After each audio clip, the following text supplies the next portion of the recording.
Shalom, Shalom Bapak Ibu, senang bisa kembali bersama-sama dengan Bapak Ibu, Saudara di sore hari ini untuk berbagi tentang Kristus, untuk sharing tentang kebaikan Tuhan kita, tentang pribadi Kristus, Saudara. Nah, seperti yang selalu saya sampaikan di setiap sharing saya bahwa di gereja New Covenant ini kita hanya berbicara tentang Kristus. Jadi mimbar ini dipakai bukan untuk memberitakan prestasi manusia, tetapi untuk memberikan segala kemuliaan hanya bagi Tuhan Yesus Kristus. Karena bagi Dia, hanya Dialah yang layak, Saudara, untuk terima segala kemuliaan, hormat, keagungan, semuanya hanya bagi Dia, Saudara. Bahkan pembicara yang di sini pun tidak sempurna, Saudara. Banyak kelemahan, kita semua di sini juga manusia biasa. Tapi kita berbicara tentang satu orang, yaitu Yesus Kristus yang sempurna, yang maha kuasa, dan yang mengasihi kita semua. Amin. Nah, Saudara, di awal bulan Februari yang lalu, Saudara, saya sharing di sini, kalau nggak salah tanggal 4, tanggal 4 kalau nggak salah, Saudara ya. Saya berbagi tentang perempuan Samaria, tentang Yohanes pasal yang keempat. Nah, pada saat saya sharing beberapa minggu yang lalu itu, sempat saya sebutkan, Saudara, bahwa Yohanes 3 dan Yohanes 4 ini adalah suatu kontras, Saudara ya. Bagaimana Tuhan ini menaruh dua cerita ini berdampingan di Yohanes 3 dan Yohanes 4 untuk menggambarkan sesuatu, untuk mengkontras sesuatu. Jadi menunjukkan sesuatu bahwa Yesus Kristus pada saat Ia datang di dunia ini, Dia menutup dirinya dari orang Yahudi. Tidak menyatakan dirinya dengan gamblang kepada orang-orang Yahudi. Tetapi justru kepada orang-orang yang dianggap kafir, orang-orang yang dianggap najis, seperti orang Samaria, Yesus justru menyatakan dirinya. Kan Dia berkata, akulah Dia, Kristus. Langsung secara gamblang, secara jelas Dia nyatakan dirinya kepada perempuan Samaria ini. Begitu juga pada waktu Dia ke daerah Gerasa. Pada waktu itu yang Tuhan usir setan ke babi dari seseorang. Lalu orang itu mau ikut dengan Tuhan Yesus kembali menyeberangi ke daerah seberang Danau Galilea. Yesus justru berkata, kamu tinggal di sini dan beritakan apa yang terjadi kepadamu kepada orang-orang di situ. Nah, di Gerasa itu bukan daerahnya orang Yahudi, Saudara. Kalau daerahnya orang Yahudi, tidak mungkin ada babi di situ, karena babi tidak kosher. Nah, Yesus Kristus memilih untuk menyatakan dirinya pada waktu itu secara jelas kepada orang-orang yang non-Yahudi. Begitu juga kepada saudara dan saya hari ini, Tuhan itu bisa memilih kepada siapa Dia mau menyatakan dirinya. Amin, Saudara. Dan Tuhan memilih hari ini untuk menyatakan dirinya kepada jemaat NCC. Bagaimana Dia memberikan banyak pewahyuan yang indah tentang Kristus kepada kita, Saudara. Justru itu kita bersyukur. Itu yang gak bisa didapat semua orang. Karena pernah ada satu quote, saya lupa siapa yang ngomong ya, A.W. Tozer kalau gak salah, dia bilang, the Bible is a supernatural book. Alkitab adalah buku supernatural. Untuk mengerti Alkitab yang supernatural ini, kamu butuh bantuan supernatural, Saudara. Oleh karena itu, saya ingin ajak saudara untuk lihat kisah ini, Yohanes pasal yang ketiga, Saudara ya. Ini salah satu scene favorit saya kalau di film The Chosen, Saudara ya. Kalau saudara ingat film The Chosen, kalau nggak salah season 1 ya, season 1 atau season 2, cerita Nikodemus itu di situ adalah favorit saya.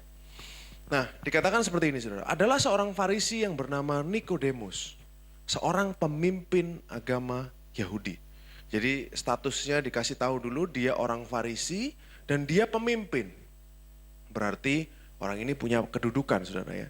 Dari sini para pelajar Alkitab menyimpulkan bahwa Nikodemus ini kemungkinan besar adalah anggota dari Sanhedrin. Sanhedrin itu adalah kumpulan imam-imam dan petinggi-petinggi agama Yahudi pada waktu itu.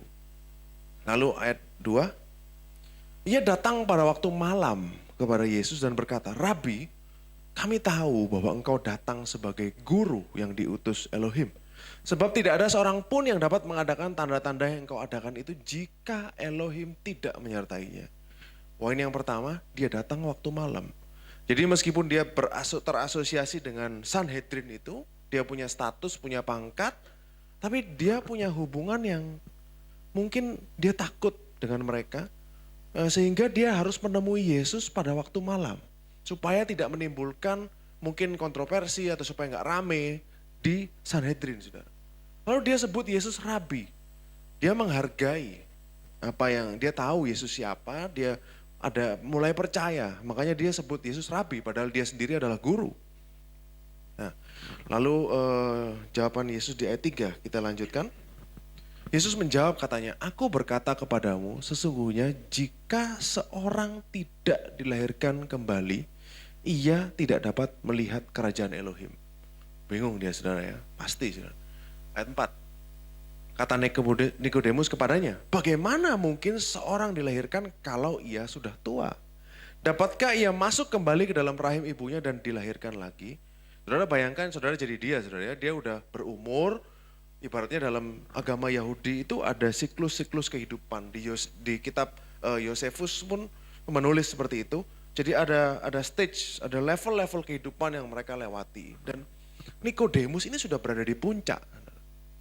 Dia dalam hidup keagamaannya sudah salah satu yang paling top. Karena dia sudah pemimpin Sanhedrin. Dan dia sudah tua, umurnya sudah matang. Makanya dia tanya, bagaimana kalau aku sudah tua, bagaimana ia masuk ke dalam rahim ibunya dan dilahirkan kembali? Bingung dia, saudara ya. Ayat 5. Jawab Yesus, aku berkata kepadamu, sesungguhnya jika seorang tidak dilahirkan dari air dan roh, ia tidak dapat masuk ke dalam kerajaan Elohim. Sempat kita bahas sedikit pada waktu fellowship, saudara ya.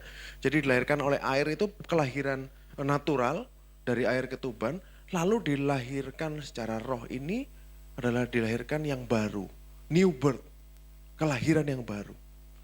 Yesus berkata kepada Nikodemus, kalau kamu sudah dilahirkan dari air, tapi kalau mau masuk ke dalam kerajaan Elohim, kamu juga harus dilahirkan oleh roh.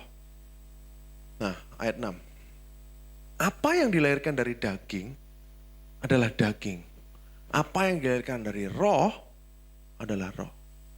Kita yang sudah paham, kita orang-orang Kristen yang sudah paham soal ini, saudara, kita sudah ngerti nih. Oh iya, pada saat kita percaya Yesus, kita lahir kembali. Yes, betul.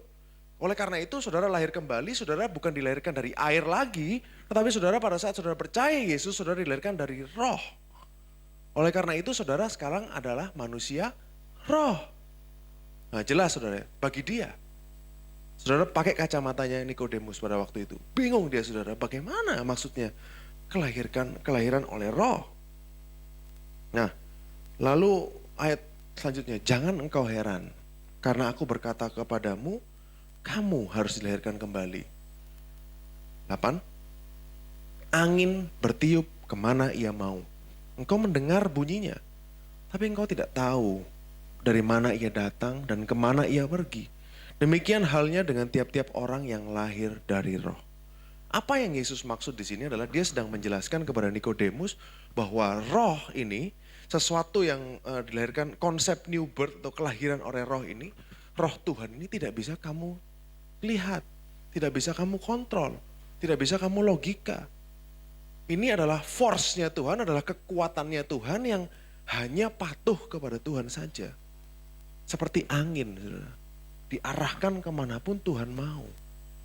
Jadi tidak bisa dia ibaratnya melogika ini. Tidak bisa dia akan full mengerti tentang ini.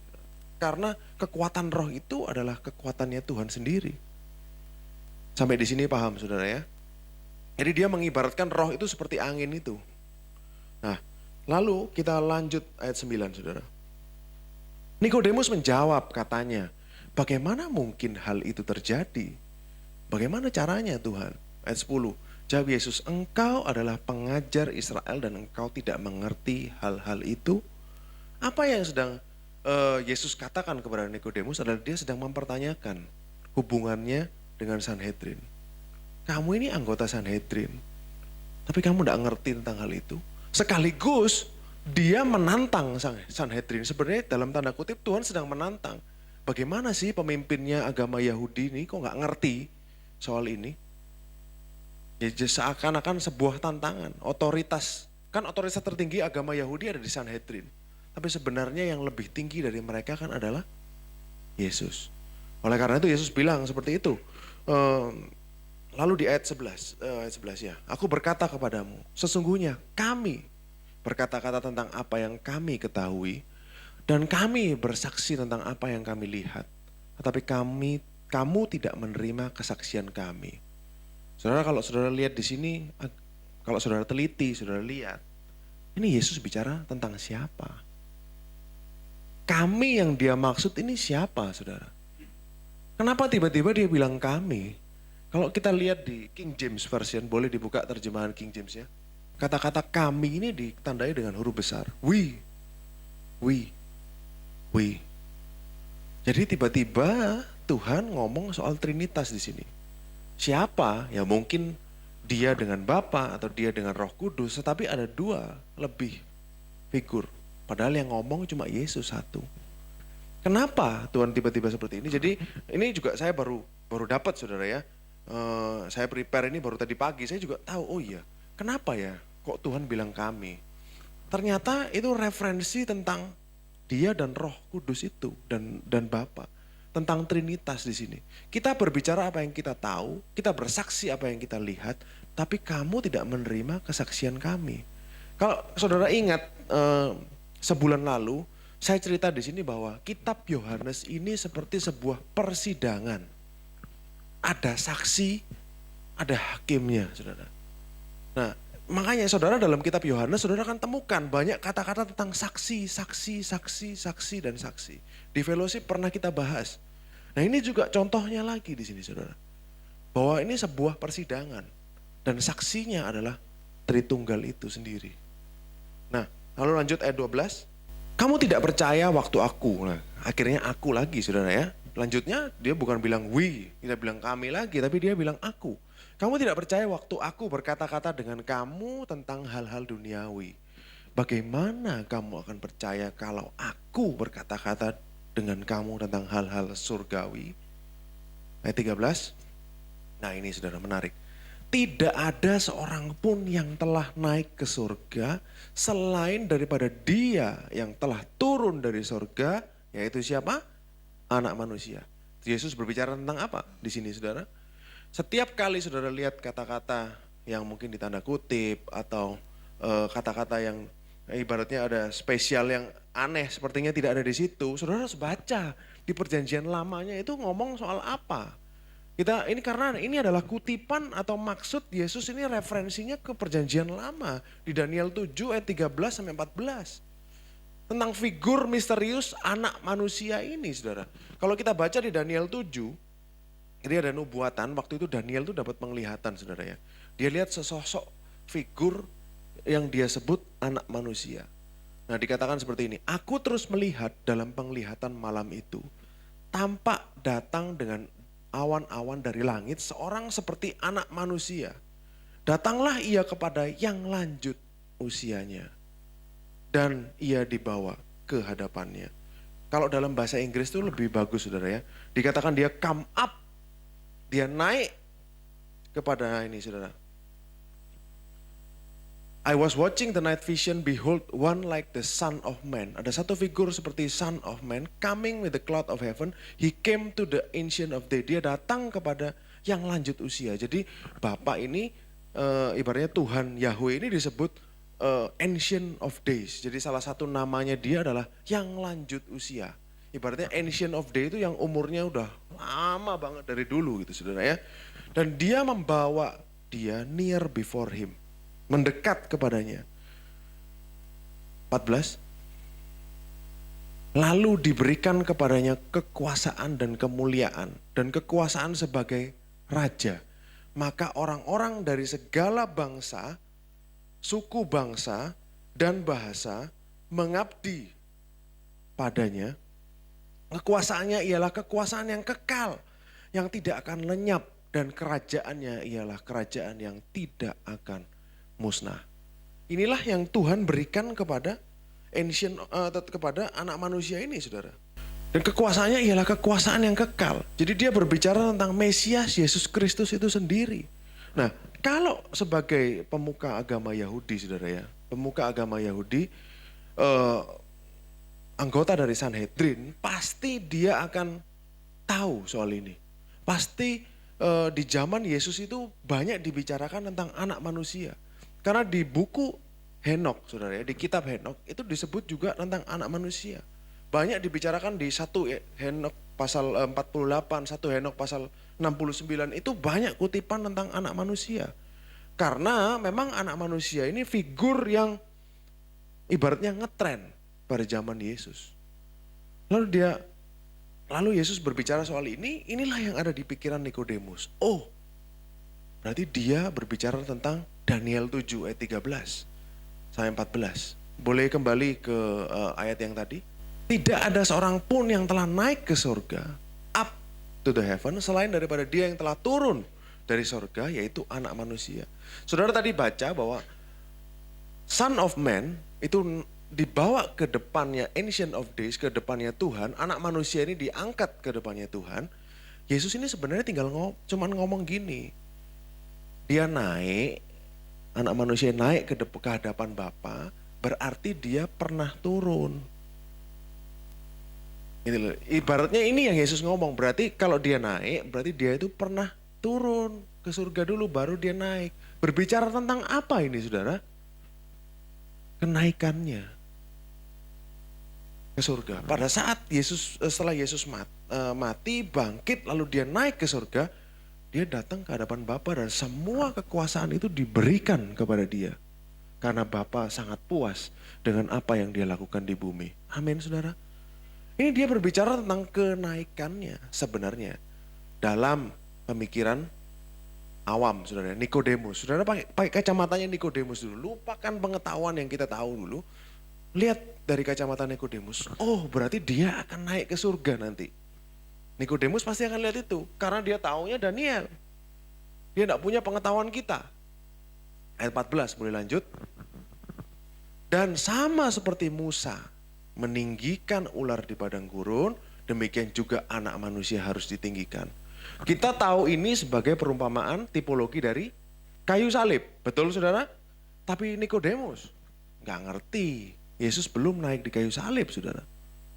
Dia belum paham. Pada saat pembicaraan itu terjadi, Nikodemus belum tahu bahwa Yesus akan disalib. Yang dia tahu adalah Yesus nanti akan jadi anak manusia, naik di hadapan Bapa dan diberikan kekuasaan selama-lamanya untuk memerintah. Nah, dia mengira, oh ya ini mungkin ditinggikan dia naik ke depan Bapa, ke hadapan Bapa. Enggak salah, saudara. Itu juga akan terjadi. Tapi kalau boleh lanjut ayat 15-nya apa? Nah, ayat 14 tadi, kalau kita sebagai orang Kristen, kita tahu bahwa ini adalah perumpamaan salib. Adalah tipologi tentang salib. Nantinya Nikodemus juga akan mengerti soal ini. Jadi dia harus dinaikkan dulu kayu salib, baru dia akan naik lagi lebih tinggi ke hadapan Bapa. Amin, saudara. Inilah maksudnya dari cerita ini itu apa, maksudnya itu seperti itu, saudara. Nah, nanti Nikodemus akan tahu karena dia yang kan meminyaki Yesus bersama-sama Yosef Arimatia. Dia akan mengerti soal ini, seperti perumpamaan tentang ular tembaga. Nah, tadi pada saat membahas ini saya tertarik untuk explore tentang ular tembaga ini, saudara ya. Ular tembaga ini menarik. Mungkin selama ini kita cuma tahu, oh ya ini sama seperti salib Kristus. Dah, sekilas itu aja, saudara ya. Tapi sebenarnya banyak kebenaran-kebenaran yang mungkin belum kita tahu, saudara. Saya ajak saudara untuk baca ceritanya. Bilangan 21 ayat 4-9. Setelah mereka berangkat, ini orang Israel, saudara ya. Setelah mereka berangkat dari Gunung Hor, berjalan ke arah Raut Teberau untuk mengelilingi tanah Edom, maka bangsa itu tidak dapat lagi menahan hati di tengah jalan. Ibaratnya, kalau dalam bahasa Inggris mereka ini discouraged, putus asa, capek, saudara ya. Karena dibawa muter-muter sama Tuhan, saudara. Itu pada waktu itu kan, saudara ingat peristiwa 12 pengintai. 12 pengintai ini kan 10 takut, saudara ya, 2 yang berani, Yosua dan Kaleb. Lalu pada waktu itu Tuhan kan karena ketidakpercayaan mereka, Tuhan bilang sama mereka gak akan masuk ke tanah perjanjian itu. Jadi generasi yang yang itu mati, anak-anaknya nanti yang akan masuk. Dan mereka dihukum Tuhan berkeliling di padang gurun itu 40 tahun lamanya. Dan ini bagi orang Israel adalah hari yang sangat menyedihkan. Lalu lanjut di ayat yang kelima. Nah, pada waktu mereka capek ini saudara ya, mereka ngomel sama Tuhan dan Musa. Dikatakan Elohim dan Musa. Mereka berkata-kata melawan Elohim dan Musa, "Mengapa kamu memimpin kami keluar dari Mesir? Supaya kami mati di padang gurun ini? Sebab di sini tidak ada roti, tidak ada air, dan akan makanan hambar ini kami telah muak." Saudara bayangin saudara ya, gak mungkin gak ada roti. Tuhan selalu berikan mana setiap hari. Tuhan tetap pelihara mereka. Tidak ada air, gak mungkin gak ada air saudara. Kalau saudara pernah ikut pembahasan di sini, kita tahu bahwa Paulus katakan ada sebuah batu yang mengikuti bangsa Israel kemanapun mereka pergi, dan batu ini mengeluarkan air. Rasul Paulus loh yang ngomong saudara. Jadi selalu ada, dan batu itu adalah Kristus. Kan Paulus pernah bilang kan di suratnya Korintus kalau nggak salah. Itu jadi ada roti dan air selalu saudara. Tapi mereka ngomong nggak ada roti dan air. Nggak mungkin saudara. Lalu dia katakan akan makanan hambar ini kami telah muak. Makanan hambar ini apa saudara? Mana? Dia sudah nggak sopan banget ngomongnya makanan hambar saudara. Dalam King James Version diterjemahkan worthless food. Makanan yang nggak berharga ini loh kami telah muak. Worthless food. Dalam King James-nya diterjemahkan seperti itu. Mereka nggak tahu bahwa ya kita sudah tahu hari ini bahwa mana itu adalah gambaran dari Kristus yang adalah roti hidup. Dibilang makanan hambar katanya saudara. Dibilang makanan yang gak berharga oleh orang Israel pada waktu itu. Ayat 6. Lalu Tuhan menyuruh ular-ular tedung ke antara bangsa itu. Ular-ular tedung yang memagut mereka. Bahasa Inggrisnya serpent. Sehingga banyak dari orang Israel yang mati. Ayat 7. Kemudian datanglah bangsa itu mendapatkan Musa dan berkata, "Kami telah berdosa, sebab kami berkata-kata melawan Tuhan dan engkau. Berdoalah kepada Tuhan supaya dijauhkannya ular-ular ini daripada kami." Lalu Musa berdoa untuk bangsa itu. Ayat 8. Maka berfirmanlah Tuhan kepada Musa, "Buatlah ular tedung dan taruhlah itu pada sebuah tiang. Maka setiap orang yang terpagut, jika ia melihatnya, akan tetap hidup." Amazing saudara ya. Nah, ayat 9. Lalu Musa membuat ular tembaga. Disebutkan materinya dari tembaga. Menaruhnya pada sebuah tiang. Maka jika seseorang dipagut ular, ia memandang kepada ular tembaga itu, tetaplah ia hidup. Pernah nggak saudara bertanya, kenapa kok ular yang digantung di situ saudara? Kenapa saudara pernah nggak saudara bertanya, kenapa kok ular yang digantung di situ? Bukankah ular ini katanya lambangnya iblis, saudara ya. Nah, pada saat bangsa Israel, saudara pakai kacamatanya mereka, saudara ya. Kita setiap kali baca Alkitab itu kita mesti masuk ke dalamnya. Setiap kali lihat ular, mereka diingatkan akan apa, saudara? Dosa. Dosanya mereka, saudara. Karena pemberontakan mereka, maka ular-ular ini datang. Jadi pada saat mereka lihat ular, mereka ingat kesalahan mereka. Betul, saudara? Masuk akal? Nah, dibuat dari tembaga, saudara. Bronze. Tembaga ini artinya apa, saudara? Tembaga ini artinya adalah penghakiman. Kenapa? Dari mana saya bisa bicara seperti itu? Karena mesbah. Jadi di kemah suci Musa, itu dibuat dari bronze, dari penghakiman. Itu artinya adalah penghakiman. Jadi tempat dikorbankan, tempat adanya penghakiman itu bronze, tembaga. Jadi pada saat orang Israel melihat ular dari tembaga, sebenarnya artinya apa saudara?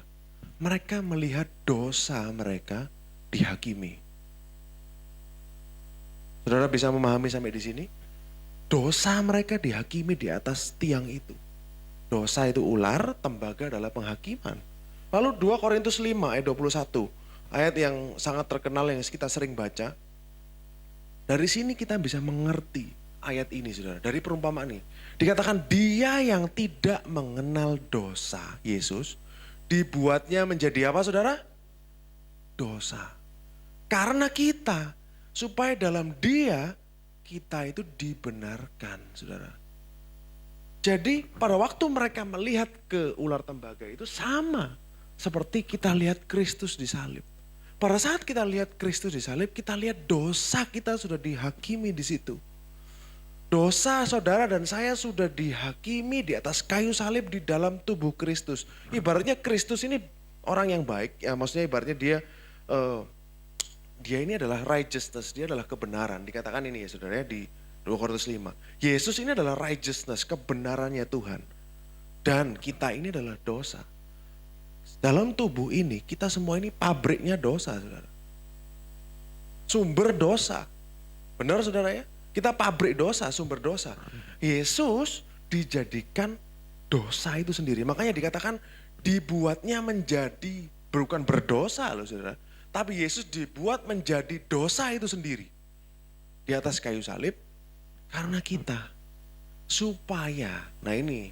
Supaya kita diubahkan juga kita yang dulunya dosa. Pabriknya dosa. Menjadi sumbernya kebenaran. Bukan hanya kebenaran saudara. Yesus itu adalah sumber. Ibaratnya kalau kita ini adalah pabriknya dosa. Yesus itu pabriknya kebenaran. Kebenaran terus keluar dari dia. Tidak ada yang jahat dari dia. Betul saudara? Jadi dirubah posisinya, ditaruh. Ini loh kebenarannya saudara. Jadi dari sini kita bisa lihat ayat ini dengan lebih jelas. Yesus dibuat menjadi dosa. Makanya itu yang dipajang di sana adalah ular tembaga. Dosa yang sudah dihakimi. Dari tembaga itu saudara ya. Lalu kalau saudara lihat lagi dengan lebih jelas saudara. Rasul Paulus pernah katakan di Roma 8 ayat 3. Roma 8 ayat 3. Sebab apa yang tidak mungkin dilakukan hukum Taurat karena tak berdaya oleh daging telah dilakukan Elohim dengan jalan mengutus anaknya sendiri dalam daging. Yang serupa dengan daging yang dikuasai dosa karena dosa. Ia telah menjatuhkan hukuman atas dosa di dalam daging. Makanya Yesus harus jadi manusia. Pak Heru pernah cerita soal ini saudara ya.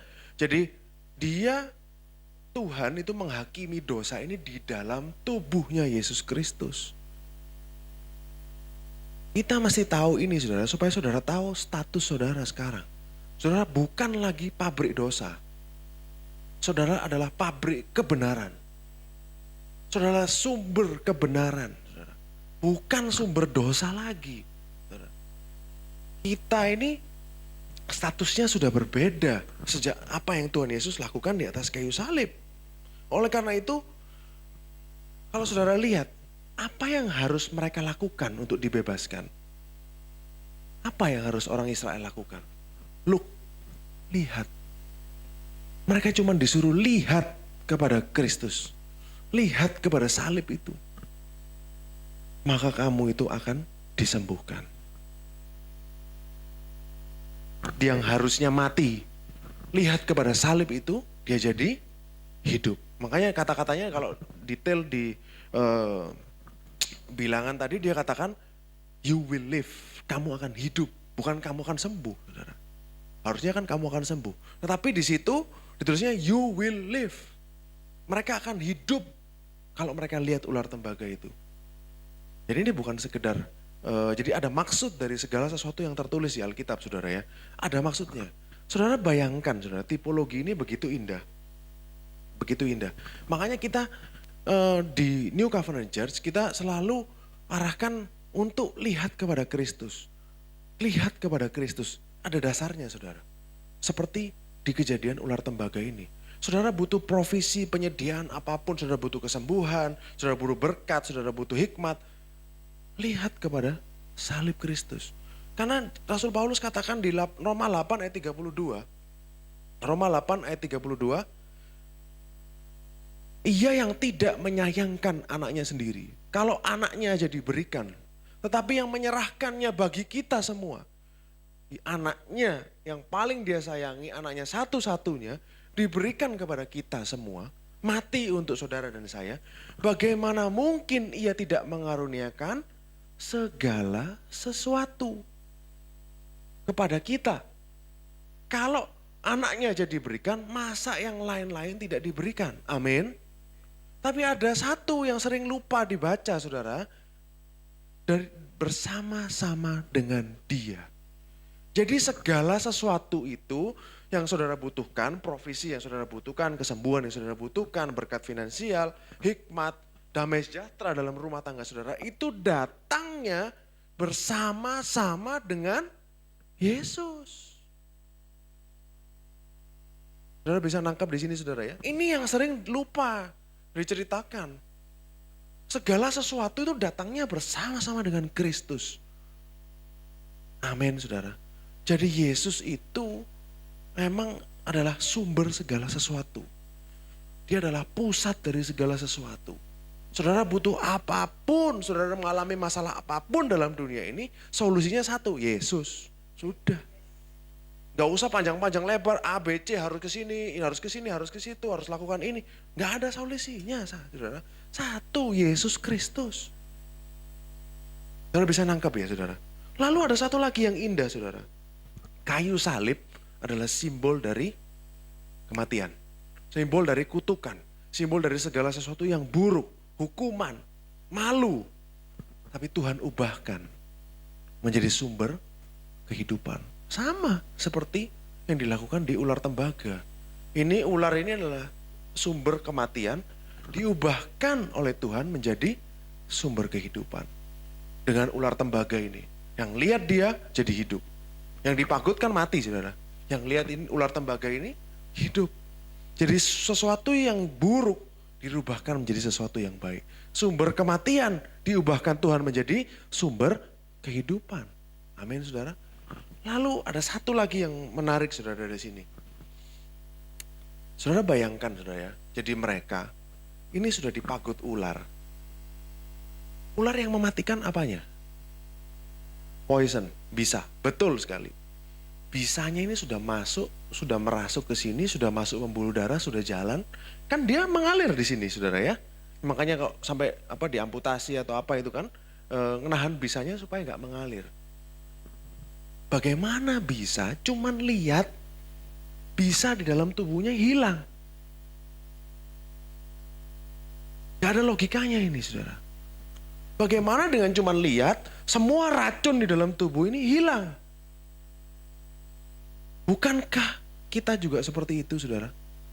Bukankah racun dosa itu sudah ada di dalam diri kita dari turun-temurun sejak zaman Adam diturunkan sampai kita? Racun dosa ini sudah mendarah daging dalam tubuh manusia. Makanya kita dibilang pabrik dosa. Dosa begitu membelenggu manusia. Sudah ada di dalam kita ini semuanya keinginan dosa saudara. Dalam tubuh manusia ini semuanya keinginan dosa. Betul saudara? Bagaimana bisa dengan hanya percaya kepada Yesus, karyanya yang sempurna di atas kayu salib, dosa yang di dalam saudara itu bisa hilang. Saudara bisa disembuhkan. Inilah analoginya, inilah tipologi Kristusnya saudara. Dari peristiwa ular tedung. Yang poin saya yang terakhir dari sini adalah sebegitu effortlessnya, sebegitu mudahnya orang sakit habis dipagut ular, dia lihat sembuh. Sebegitu effortless, mudah sekali. Begitu juga dengan kita diselamatkan hari ini saudara. Saudara bisa dosa, saudara diampuni, saudara bisa disucikan, dibilang orang benar hanya dengan percaya. Hanya dengan percaya kepada apa yang sudah Kristus lakukan buat saudara dan saya. Amin saudara.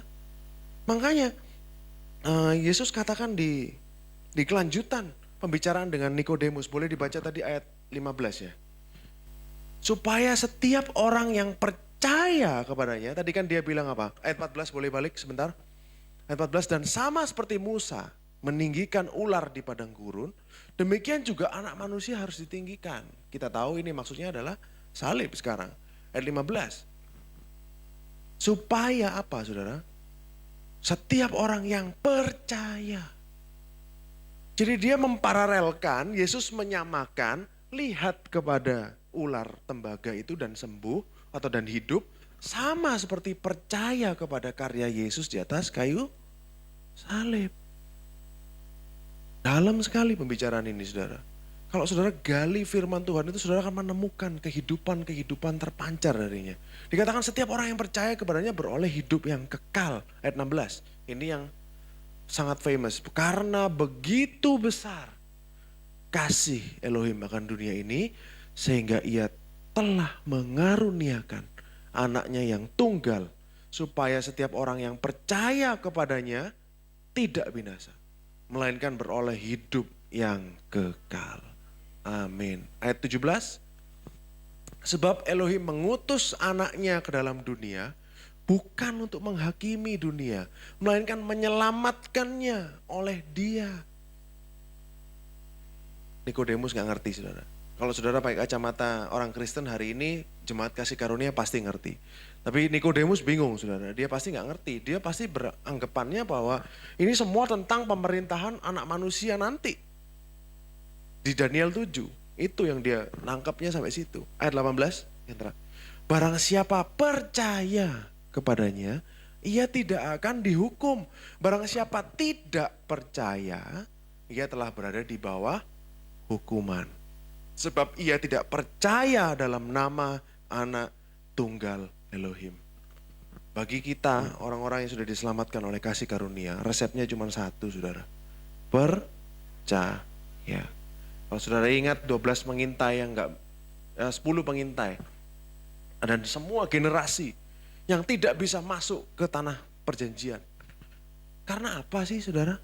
Karena mereka tidak percaya. Kenapa Yosua dan Kaleb dua orang ini cuman 2 gelintir orang ini yang tersisa yang masuk ke tanah Kanaan? Karena mereka percaya. Saudara bisa lihat semakin saudara paham saudara ya, saudara kan sudah di sini bertahun-tahun, pasti saudara akan bisa menarik garis lurusnya. Sebenarnya ini tentang apa sih? Alkitab ini tentang apa sih? Yesus ini mau ngomong apa sih?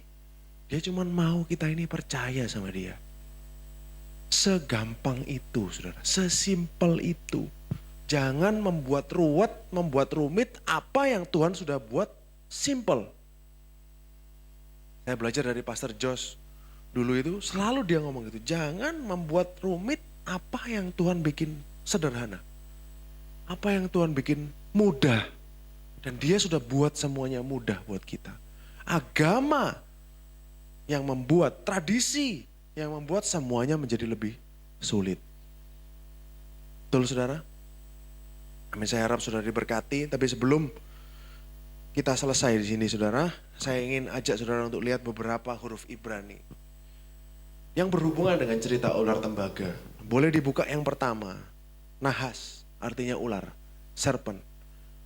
Kata-kata nahas ini saudara ya, dari bahasa Ibrani, hurufnya seperti ini. Nun, het, sin. Jadi kalau saudara lihat, nun, piktografnya, gambarnya adalah ikan. Nun. Kata nun ini ikan, saudara ingat ya. Het, ini adalah pagar.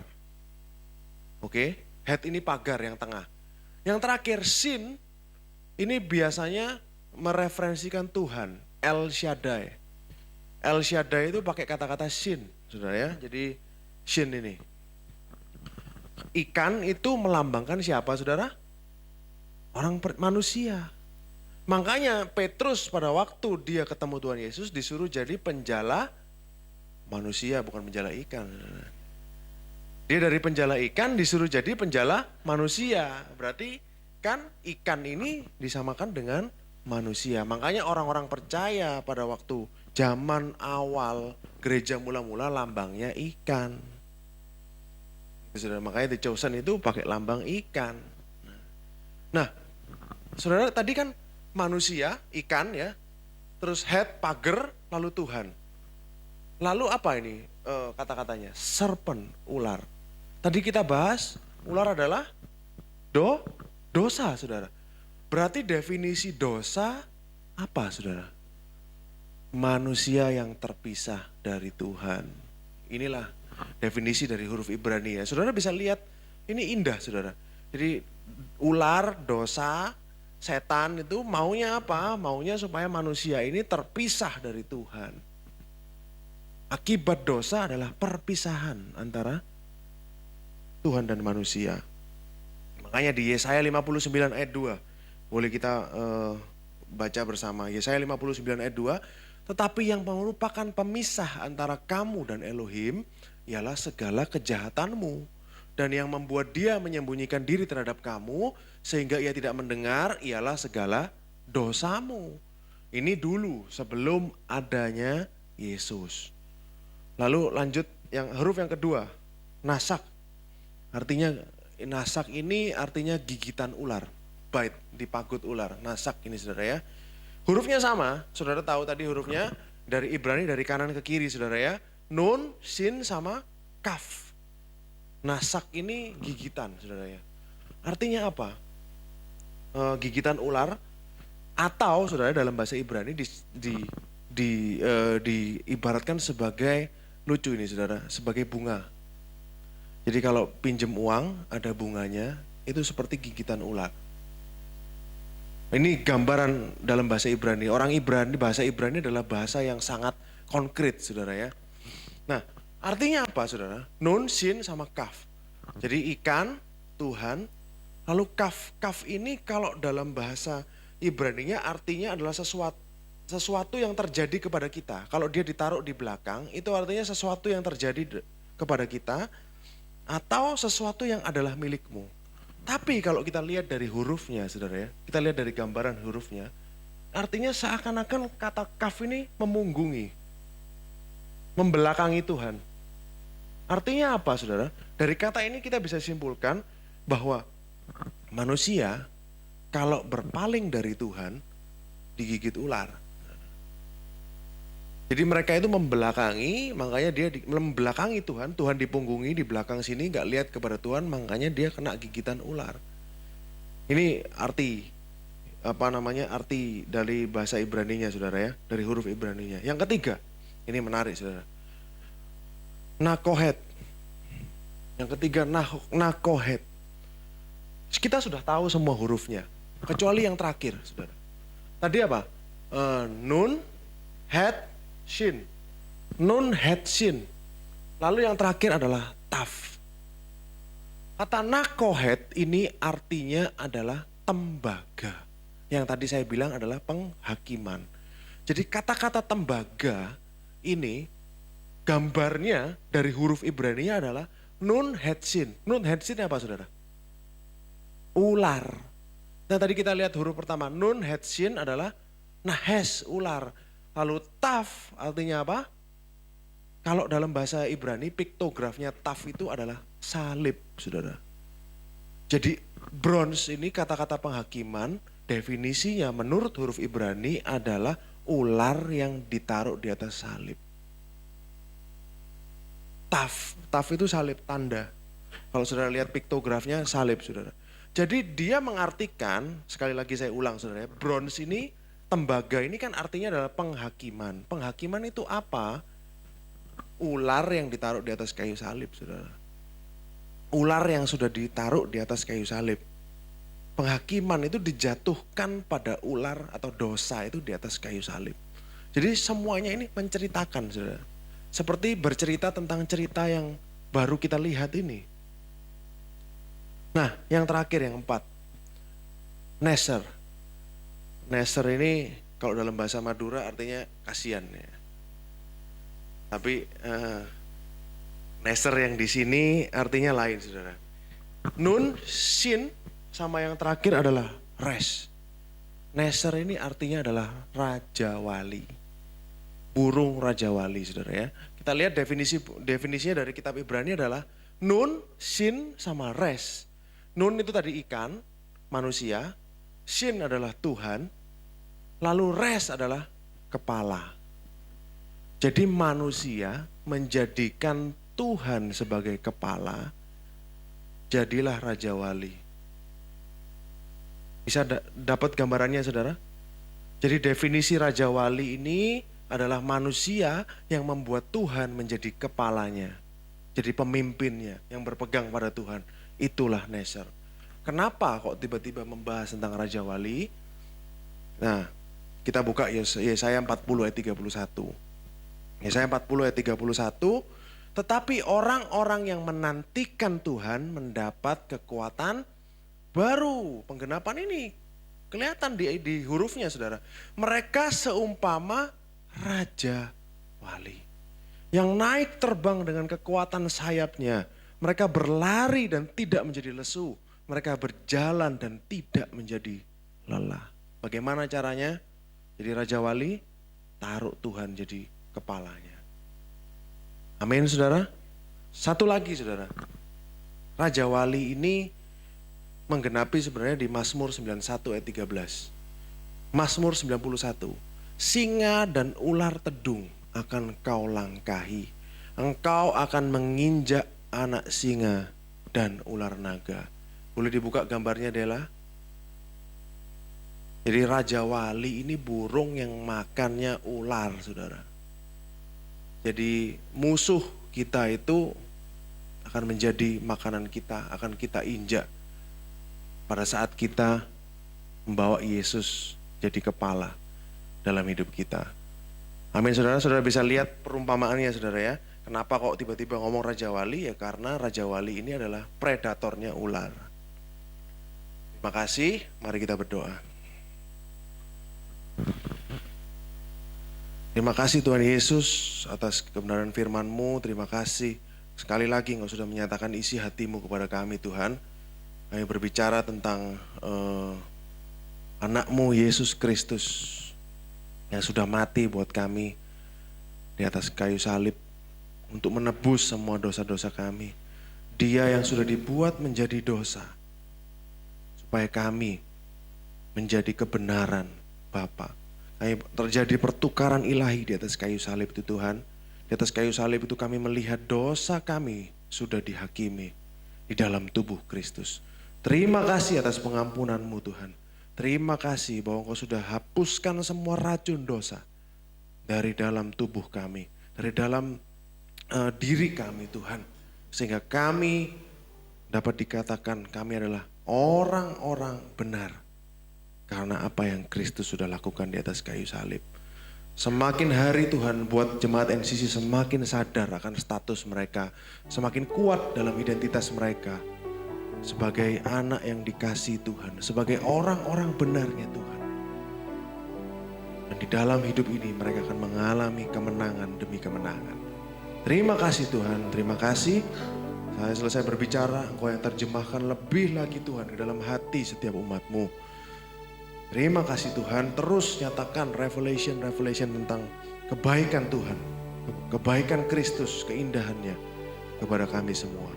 Karena itulah yang utama bagi kami. Terima kasih Tuhan, di dalam nama Yesus kami berdoa dan mengucap syukur. Amin. Amin. Mari